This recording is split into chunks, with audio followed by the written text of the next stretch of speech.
actually, the facility is called the University of Tennessee Forest Resources Ag Research and Education Center, which was formerly known as the Forestry Experiment Station. For those of you that have lived here for a long time, obviously there's an arboretum there. How many of y'all have been in the arboretum? Okay, so you know what we've got. Well, the property is 2,260 acres. It's one of 10 centers across the state of Tennessee. We have one that's for beef cattle, one for row crops. There's one on tobacco, and they're scattered around the state, and they're in key agricultural areas. The center director, I report to the Dean of Ag Research over at UT. And as part of this center here, it's 11,500 acres in 3 units. There's 8,000 acres up in Morgan and Scott County, 2,260 acres down here in Anderson County, and we have 874 acres down in Tullahoma. Now, as part of this unit here, we have the 250-acre Arboretum, which is the public access park that you guys can go and walk trails, see wildlife. We have a lot of workshops, shows, lecture series. We have several world-class gardens there with a holly garden and a juniper garden. But I only have 3 staff members that take care of that place. So we have ongoing issues with trees coming down, trails eroding. We have 7 miles of walking trails. We have bridges that are in need of repair, picking up sticks. You know, there's all kinds of things that can go on there, and I currently have 2 Eagle Scout projects going on. I have a fellow who's finishing up a trail rehabilitation project. He's going to plant some rhododendrons next week, is capping off his project he did this summer. Another guy is going to install some stairs where people make their own trails in certain places, and they go down embankments where we're going to put these really neat stairs that are framed up with wood, and then you put rock gravel in them and pack everything down. You have a nice staircase that can be down. So over the years, Richard Evans, who was the former director, he was there 1 month shy of 40 years. I came in 14 months ago as the new center director. He was always very supportive of the Boy Scouts of America. And even though I never made it past first or second class when I was in high school, I think the Boy Scouts of America, Weeblos, Cub Scouts is a very worthy organization. So I'm going to continue that tradition. But I can only take on so many scouts at a time. 2 of the scouts are going to finish this fall. I have another young man who's already coming in to talk to me in November. So I could probably take on 1 more Eagle Scout project. First come, first serve. I've talked to a lot of people. So whoever hits me first, and we can come up with a good project. However, I'm very willing to do forestry merit badges. I had 3 young men out at the facility a couple weeks ago. We rode around, we talked about forest management, wildlife management, and apparently as part of the forestry merit badge that you can get. There's probably some other merit badges. I didn't go online and look them up, but I'm sure carpentry, we always have a need for new benches. We have a standardized bench that can be built for between $50 and $75, and we've standardized everything. We've got the plans. That could be one. But what I like to do with the Eagle Scout young men when they come out, I like to take them around and show them what we've got and say, well, here's something that we could address, maybe build a new kiosk here. We've got some projects, demonstration-type outreach projects that are in need of being repainted, sanded down, new wood added on. And my staff, again, I've only got 3 staff members, and it's enough just to keep the grass mowed in the summertime, and then all the trees that come down, we harvest logs and haul those off to the sawmill when they come down within the Arboretum. So, I'm willing to do anything to help the Boy Scouts of America, but I have limited time, so I can't take on 5 or 10 Eagle Scout projects at one time, because even though the young men come and do all the plans, it's hard to coordinate everything. So as far as workshops, short-term events, cleanup days, that kind of stuff, I'm open-minded. All you have to do is call me. We'll figure out something. If you need a speaker to come in and talk about things to do, I have a PhD in forestry, and I've been working in the field for over 25 years. I don't know everything, but I do have a wide, varied interest and experience. And then talk about things. I put on presentations for the Arboretum, for the center. So, really, it's what y'all would like to have for your programs. We had 70 Cub Scouts out about 3 weeks ago. I didn't know they were coming, and so I was not able to be part of their day. They went and hiked the trails. I had a wildflower walk going on the same day, and I had that was on the schedule. So, all you have to do is you can Google me, or you can Google the center, UT Arboretum, UT Forest Resources Center. Don't have any cards. I gave them all away at the networking event tonight.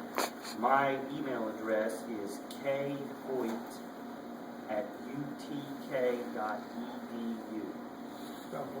HOYT. And, I answer all my emails eventually. utk.edu.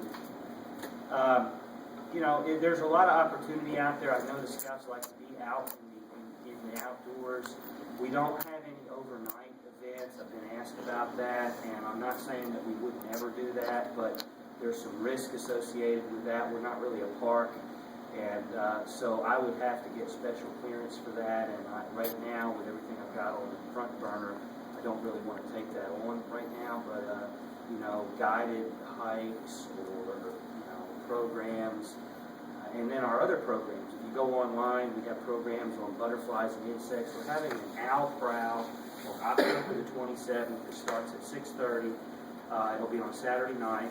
I can't remember if that's a home UT football game or not, but we'll have 200 people at the center. That's one of the few times that you can drive up into the Arboretum, and we'll have live owls there, and there'll be a talk, and then all the participants are split up, and they go out, and we have professional owl callers, and they try to call the owls in. It's one of our biggest outreach events that we do in years' time. Now, this Saturday we'll have a plant sale, so if you wanted to get some idea, if you've never been up there, you can drive up this Saturday from 9 to 3, and you can kind of see what the grounds look like. We'll have the walk all the way up there. What date is the owl prowl? The owl prowl is October the 27th. Free and open to the public, and they'll be 6:30. There'll be between 180 and 220 people there, probably, all ages, from 1 year old up to 95 years old. But really, in our situation, we need scouts to come to us, come to me, and get introduced to the Arboretum, and then I can show them potential projects, and then they can come back and say, "Have you thought about this?" I'm a very open-minded person, so there's probably things out there. I'm looking, I've seen the trees through the forest. I have a much focused viewpoint, and so I don't always see everything that's going on out there. Birdhouses, that's another example. We have a need for birdhouses. Our birdhouses are constantly wearing out over time, and we've got some that need to be replaced. That could be a potential project. You have patterns? Yeah, we have. We've got bluebird houses, but we've got some other kinds of houses out there as well. Girl Scouts are going to be doing a wood duck project for me. We've got a couple of places on site where we actually have ducks, but it's in the research area. We're putting them away from the public area, but that's what they wanted to do. So if you have any questions? If I know the Elks Lodge is very supportive of the Boy Scouts, Cub Scouts. We have pancake breakfast. If they were going to have an award ceremony out back there and they needed some kindling, maybe 1 to 3 inch wood just falling on the ground, would they be able to come in a week or two in advance fill up a truck bed? We don't traditionally allow collecting. It's on our signs, but for a special event like that, we could probably look into doing that. I'd like to run that by some people because I don't want to go too far outside the norm because then everybody will be asking me. But obviously we have wood coming down at all times. I think we can help you with that. So we probably need to talk a little bit more about that. Okay. Outside of Eagle projects, they've got the William T. Hornaday Awards, which are... I heard about that. Yeah, somebody just sent me some information on that. It's a lot of environmental conservation type projects and stuff like that. Are there anything like invasive species? Well, the one young man did some erratic or control of some privet and autumn olive in his project area. We do have an issue with privet, honeysuckle, autumn olive, bitterroot, and I've got a few boys in our troop that are looking into some things like that. And they've got some land management conservation stuff. Yeah, I'd be very So, interested in so talking.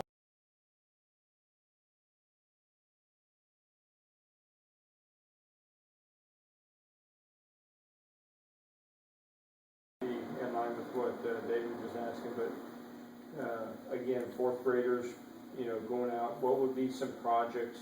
You were talking about a lot of Eagle Scout things, but what about, would you have some ideas? Well, for instance, like I can think of one, our trails constantly have sticks and branches and stuff coming down on them. Now the big stuff, my crew goes out and cuts up logs and pitches them out of the way, but there's always smaller stuff, 1 to 3 inch stuff that's coming down.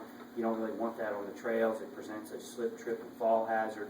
So you could bring the kids out and say, okay, we're going to walk this 1.5 miles. Yeah. We're going to pick up every stick. We're going to put them in a pile, and then we're going to come back and put them in a wagon or something, Okay. or pitch them into So the you woods have or a place something that like we that. would take them to and? Yeah, yeah, Okay. we could work something out on that. That's just an example. Is Going it down our creek. Is it a weekday or a weekend that's best I to do do those? I'll do both. I work on the weekends, Okay. The other one would be all the debris that washes down in that creek. We get styrofoam cups and plates and cans. It's not a big problem, but that could be a creek cleanup would be another example. But you don't want to do that in the wintertime with Right. the kids, obviously. nothing moves. I've had more than 5 to 7 minutes, but is there any other question? Where's the property in Morgan County? It's between Is it big? Oliver Springs and Wartburg. It's on Cassell Road. Yeah. The big mountain, what is it called? I don't know all the names yet, I'm new, but it's the big mountain you see over to your left when you go by Cassell Road. That's one 4,000 acre block, and then there's another block that's up in Scott County. So it's a pretty big area. Okay? Thank you, Kevin.